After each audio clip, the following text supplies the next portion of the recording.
নমস্কার। এই যে মেশিনটা আমার হাতে আছে, এই মেশিনটার নাম হচ্ছে সারফেস ক্লিনিং মেশিন। এই সারফেস ক্লিনিং মেশিনের ফাংশনটা কি? সারফেস ক্লিনিং মেশিনের ফাংশনটা হচ্ছে এই একটা ইউপিভিসি উইন্ডো। এই ইউপিভিসি উইন্ডোর যে স্যাশ আর ফ্রেম, এটাকে বলে ফ্রেম, এটাকে বলে স্যাশ। এই ফ্রেম আর স্যাশের যে এই কর্নারগুলো, এইটাকে ক্লিন করার কাজ হচ্ছে এই সারফেস ক্লিনিং মেশিনের। আমরা এই মেশিনটাকে যখন প্রোফাইলটা নিচে থাকে আমরা এটাকে আটকে দিই, আটকে দিয়ে জাস্ট এটাকে নাড়ালে এর ভেতরে যে ব্লেডটা আছে, এই ব্লেডের দ্বারা, এই ছোট্ট চাকতির দ্বারা আমরা কিন্তু একটা সারফেসকে ক্লিন করতে পারি। Very easy. এখনকার দিনের সব মেশিন কিন্তু ইলেকট্রিকে চলে। এটা একটা ইলেকট্রিক, আমরা এই প্লাগের মধ্যে এটাকে দিলাম। এরপর আমরা এইটাকে যখনই অন করব, এটা কিন্তু চালু হয়ে যাবে। আপনারা দেখতে পাচ্ছেন মেশিনটা কিন্তু চালু হয়ে গেছে, আওয়াজ দেখতে পাচ্ছেন। এবং এই চালু অবস্থাতেই কিন্তু আপনারা খুব ইজিলি এটাকে হ্যান্ডেল করতে পারবেন up and down both side. তো এইটা হচ্ছে একটা সারফেস ক্লিনিং মেশিন। কাজ হয়ে গেলে প্লাগটা অফ করে দিলেই কিন্তু এটার ফাংশন শেষ। আগে ছিল কি ম্যানুয়াল মেশিন। ম্যানুয়াল মেশিনে কি প্রবলেম হতো?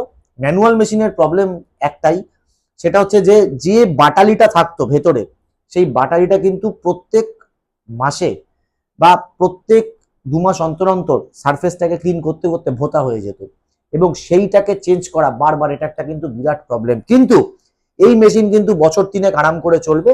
এই ব্লেডের কিন্তু কোনো কিছু ক্ষয় হবে না, কারণ এটা প্লাস্টিক কাটছে।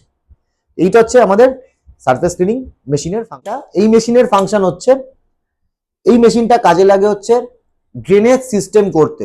আপনারা জানেন যে প্রত্যেকটা ইউপিভিসি উইন্ডো একটা টেকনিক্যাল জিনিস, পুরোটাই কিন্তু একটা সায়েন্সের ওপর দাঁড়িয়ে। কি টেকনিক্যাল জিনিস? এটা অ্যালুমিনিয়ামে পাবেন না। যখনই এর মাঝখানে গ্যাপটা হচ্ছে 60 mm থাকে বা 55 mm থাকে, যে কোনো সিল, যখনই এর মধ্যে জল পড়ে, সেই জলটা বাইরে বেরিয়ে আসার পথ খোঁজে। প্রত্যেকটা চ্যানেল 5 ডিগ্রি অ্যাঙ্গেল করে দেওয়া থাকে। এর ভেতরে যে চ্যানেলটা আছে সেটা কিন্তু 5 ডিগ্রি অ্যাঙ্গেল করা আছে। জল পড়লে অটোমেটিক জলটা বেরিয়ে যাবে। তাই এই মেশিনটা দিয়ে কিন্তু আমরা ড্রেনেজ সিস্টেম এই সাইডে খুব সুন্দর করে ড্রেনেজ সিস্টেম করে ড্রেনেজ ক্যাপ লাগিয়ে দিতে পারি। এই মেশিনটাও কিন্তু ইলেকট্রিকে চলে, এর ফাংশনটাও কিন্তু ইলেকট্রিকের। আমরা এটাও কিন্তু ইলেকট্রিকে লাগানোর পর যখন আমরা অন করে দিই, আর যখন এটাকে আমি, এই পেছনে একটা সুইচ আছে, এটা হচ্ছে পেছনের এই অন অফ সুইচ। এটা কোনো ব্যাটারি নেই, কোনো চার্জার নেই, জাস্ট প্লাগ গুজেন আর ইলেকট্রিকে এটা ফাংশন করবে। জাস্ট অন করা মাত্রই কিন্তু দেখুন এখানে একটা ছোট ড্রিলের মতো জিনিস আছে এই সামনের দিকটাতে। এটা এটা এটা এরকম অবশ্যই আপ ডাউন করে, এটাকে দিয়ে আমরা প্রোফাইলটাকে টাইট করে নেব। আর এই যে ভেতরে যে ড্রিল মেশিনটা আছে, ড্রিলের মতো যে মেশিনটা আছে, এটা দিয়ে ইউপিভিসি প্রোফাইলটা একদম সুন্দর করে অ্যাকিউরেসি জায়গায় এটা ক্লিন করে। তো এটাকে একটা হচ্ছে ড্রেনেজ সিস্টেম মেশিন।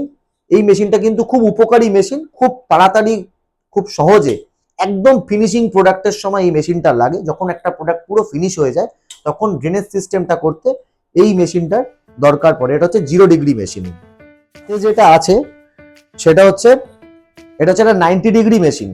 90 ডিগ্রি মেশিনের ফাংশনটা কি? সেম ফাংশন, যেটা 0 ডিগ্রি। এই যে এই মেশিনটা যেটা আমি একটু আগে দেখিয়েছি, এটা হচ্ছে 0 ডিগ্রি মেশিন। এটা হচ্ছে বাইরের দিকে কোনো একটা ড্রেনেজ সিস্টেমকে ক্লিন করে। কিন্তু এই যে অ্যাঙ্গেলটা 45 ডিগ্রি করা আছে, এটা 3 ট্র্যাকে আমরা ওপর থেকে এইরকম ভাবে বসিয়ে দিই। যে কোনো একটা 3 ট্র্যাকে আমরা ওপর থেকে এইভাবে বসিয়ে দিই। বসিয়ে দেওয়ার পর ইলেকট্রিকে গুজে যদি আমরা এটা অন করি, তাহলে ভেতরে একটা ড্রেনেজ সিস্টেম, এই যে এই একটা ফ্রেমের ভেতরে এই 3 ট্র্যাকের মধ্যে মিডিলে এই ড্রেনেজ ফুটোটা করে হচ্ছে এই মেশিনটা। খুব সুন্দর করে অ্যাকিউরেসি এই মেশিনের ড্রেনেজ ফুটো তৈরি হয়। এটাও কিন্তু ফিনিশিং প্রোডাক্টের পরই আমাদের লাগে। এটাও আমি চালিয়ে দেখিয়ে দিচ্ছি। এই সুইচ অন করা হলো, খুব ইজি। এই পেছনে একটা নব আছে, নবটাকে আমরা এই অন করে দিলেই দেখুন এই মেশিনটা চালু হয়ে গেল।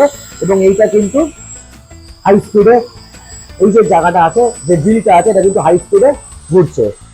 আমি বন্ধ করে দিলাম। এখানে দুটো স্প্রিং লাগানো থাকে, দেখুন এটা হাই লেভেল স্প্রিং করা আছে, স্প্রিং ইনটেনশন। যখন আমরা কোনো জায়গায় বসাবো যেন কোনো ভাইব্রেটে ফুটোটা যেন নড়ে না যায়, সেই জন্য এখানে হাই লেভেল দুটো স্প্রিং ইনটেনশন দেওয়া আছে। এবং এই যে নবটা, এটা কিন্তু একদম সুন্দর করে ড্রিল করে। এই নবটা 2 বছর 3 বছর পর ভোতা হতে পারে, এই নবটা চেঞ্জিং এর সিস্টেম এই মেশিনে অবশ্যই করে দেওয়া আছে। ইউজ অ্যান্ড থ্রো মেশিন না, 2 বছরের গ্যারেন্টির সাথে এই মেশিন কিন্তু আমরা এই নবটাকে চেঞ্জ করে দিই। এই যে ড্রিলটা, এই ড্রিলটাকে চেঞ্জ করা যায়, আর এই নবটাকে দিয়ে আমরা টাইট করে নিতে পারি। চিটাকের মধ্যে যখন আমরা লাগাবো এটাকে দিয়ে এরকম ভাবে টাইট করে জিনিসটাকে সমান করে বসাতে পারি, যেন ভাইব্রেটের সময়তে জিনিসটা নড়ে না যায়, ফুটোটা হ্যাপাজার্ট না হয়ে যায়। এইটাই হচ্ছে এই মেশিনটার অ্যাডভান্টেজ। তো এইটা হচ্ছে একটা 45 ডিগ্রি ড্রেনেজ সিস্টেম মেশিন। এরপরেও আমি আরেকটা ভিডিও করব, এর আগেও আমার কিছু ভিডিও আছে ইন্টারনাল আর এক্সটার্নাল মেশিন নিয়ে আর ওয়েল্ডিং মেশিন নিয়ে, আপনারা সেটাও দেখতে পারেন। ইনোভিশন ইউপিভিসিতে একটা ইনোভিশন ইউপিভিসির সুন্দর জানলা তৈরি করতে গেলে আপনাদের ফেব্রিকেটরদের কিন্তু এই দুটো মেশিনের দরকার কিন্তু খুব নেসেসারি। অনেকে কি করে বলে যে আমি দুটো মেশিন নেব না, অনেকে কি বলে আজকের দিনে দাঁড়িয়ে কি আমরা এই দুটো মেশিন ইন্টারনাল এক্সটার্নাল মেশিন বা এই 45 ডিগ্রি 90 ডিগ্রি মেশিন ইউজ করবো না। আজকে যে মানুষ যারা খরচা করে এই মেশিনগুলো নিচ্ছেন তারা একটা ভালো সুন্দর ফিনিশিং পাওয়ার জন্য, কিন্তু বেশ কিছু মানুষ আছে যারা আমাদের কাছে এসে বলে, তাদেরকে আমরা প্রোফাইলও দেই না, তাদেরকে আমরা এন্টারটেনও করি না। তারা কি বলে, তারা বলে যে এই মেশিনগুলো আমরা কাজে লাগাবো না, আমরা ওয়েল্ডিং মেশিন নেব, আমরা সারফেসটাকে বাটালি দিয়ে মেরে মেরে বাটালি থেকে উল্টো পাল্টা ভাবে ক্লিনিং করে দেবো, আর ড্রিল মেশিন দিয়ে নর্মাল হাতে যে ড্রিল মেশিন আছে সেই ড্রিল মেশিন দিয়ে আমরা ফুটো করে দেবো। তো আপনারা অবশ্যই দেখবেন যে এইসব জিনিসগুলোর থেকে আপনারা বিরত থাকবেন যারা ইউপিভিসি উইন্ডো নিচ্ছেন বা নিতে চান। ড্রিল মেশিন দিয়ে ফুটো করলে প্রথম কথা ভেতরের যে লোহাটা আছে সেই লোহাটা নড়ে যায়, তার স্ট্রেংথ কমে যায়। ড্রিল মেশিন যখনই এটা যদি ফুটোটা করে সেটা একটা অ্যাকিউরেসি জায়গাতে ফুটো করে, কিন্তু আপনাকে ড্রেনেজ ক্যাপ লাগিয়ে দিল, ফুটোটা একটু হ্যাপাজার্ট ভাবে হলো, তাহলে কিন্তু সেই আবার জলের প্রবলেম আপনাদের দেখা দেবে, কারণ ফুটোটা সঠিক যদি না হয় জলও বেরোবে না এবং ফিনিশিংটাও বাজে দেখতে লাগবে। একটা ইউপিভিসি উইন্ডো লাগাচ্ছেন আপনারা, অ্যালুমিনিয়াম লাগাচ্ছেন না। UPVC window looks, uPVC window আপনারা বেশি টাকা দিয়ে যখন লাগাবেন তার লুকস, তার বিউটিফুলনেস একটা অন্যরকম হয়। তা নাহলে আপনারা কেন এত খরচা করবেন, কেন এত খরচা করে 100% sound proof, 100% dust proof, 100% rain proof কেন করবেন? স্লাইডিং উইন্ডো দিয়ে যে গ্যাপটা তৈরি হচ্ছে সেই গ্যাপ দিয়ে এসির হাওয়াও বেরিয়ে যেতে পারে।